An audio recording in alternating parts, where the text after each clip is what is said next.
What if I told you that there are money habits you are currently doing that could be holding you back from achieving financial freedom and ultimately keeping you poor? I'm going to take you through 4 money habits that I found over the years that should be avoided and how you can turn them around to put you back on the path to achieving financial success. You'll also be glad to hear that I'm not going to talk about how you should give up buying your morning coffee. I'm going to do a deep dive on the habits that make a massive difference. Anyway, let's get right into it. Living beyond your means. Oftentimes, people will kind of slip into living beyond your means, and put simply, you're spending more than you're taking in, or you're spending the exact same as you're taking in. So it's constantly living paycheck to paycheck, and it's something you need to avoid if this is a habit that you're doing. You may have already identified that it is a habit. Oftentimes it's caused by maybe you see your peers are going around in the latest car, maybe you think you see all these people on social media and you think you need to have the latest and greatest watches, the latest and greatest clothes, the latest and greatest shoes, whatever it may be, and that forces you to kind of live beyond your means and buy all these designer brands when realistically you can't either afford it or it's just not financially feasible for you to buy that sort of stuff. Are you going around buying unnecessary things that you should maybe be reconsidering if you even need those things? Do you take your paycheck and just splurge all at once? If you are struggling with,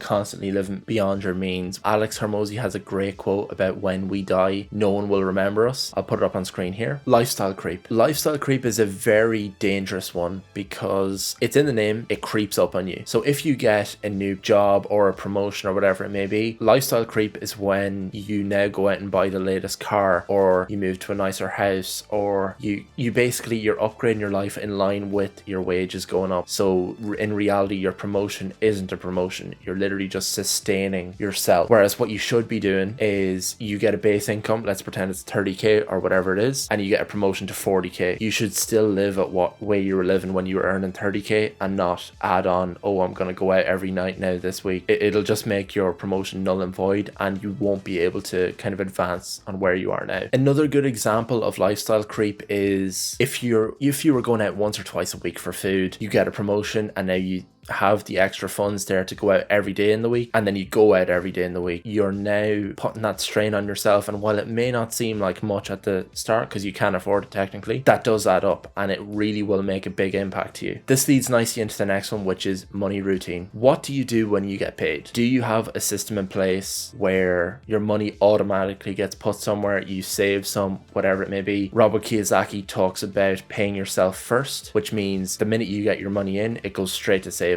Not all of it obviously, but a portion of it, and that's exactly what I do. And it was before I even read Rich Dad Poor Dad or watched any finance videos of any kind. I was always taught to kind of save first and then take whatever I have left over and make that work until the next month or whatever it may be. So that's what I'd recommend. Another important thing is, do you have your financial goals in mind? Are you thinking about where you want to be in 5 years, 10 years? We often think when we're young that being older is so far away, when in reality it's right around the corner, and you should be thinking about your future self. You might need a house right now, you might be on big money, but what's the point in spending all that if later on you would have wished that you saved it for that house or whatever it may be? I read an interesting comment once, which was, we should automate our savings, but we should avoid automating our expenses. Now, this is kind of eye-opening when you think of how many subscription-based things there are nowadays. You have Netflix, Spotify, Amazon Prime, literally anything you can think of is a subscription now, and oftentimes they'll put up the price, they'll send you an email, you won't read the email, and next thing is you haven't watched it in a few months, you haven't gone to the gym in a few weeks, whatever it may be, and that money's still coming out, and it will only hit you 5 months later when you realize, wait a minute, why did I just spend 600 quid on that? And so I challenge you to kind of go through your bank and basically look at all your subscriptions. You could have subscriptions there that your family are using that you initially took out, you were all watching during COVID. Now is probably a good time to, reassess those subscriptions. Do you need them? Cancel them if you don't. Like, if you're not watching them and your family are watching them, just cancel them and tell them to get it themselves if they really want it. You just need to tidy up your act. And even myself with this channel and just in life in general, I'm very reluctant to get into subscriptions. Obviously, if it's an investment for myself, like a course, or let's let's say the gym or whatever it may be, that's fine, absolutely fine, no problem. But other things like I use like Epidemic Sound and stuff like that, it's pretty expensive for what it is, and I have to make that conscious decision to record that expense and ensure that I cut it off if I'm not actually using it. If you are struggling with this, I'd recommend making an expenses and income chart. Literally write down your income and then write down all your expenses from car, loan, whatever it may be. Get them all there and see where you can cut or move the money around to make it work better for you. You'd be surprised at how much you potentially could save if you haven't looked at it in a while. You may be avoiding it, or you know, you go out on a night out and you spend loads of money and you don't even want to check your bank the next day. I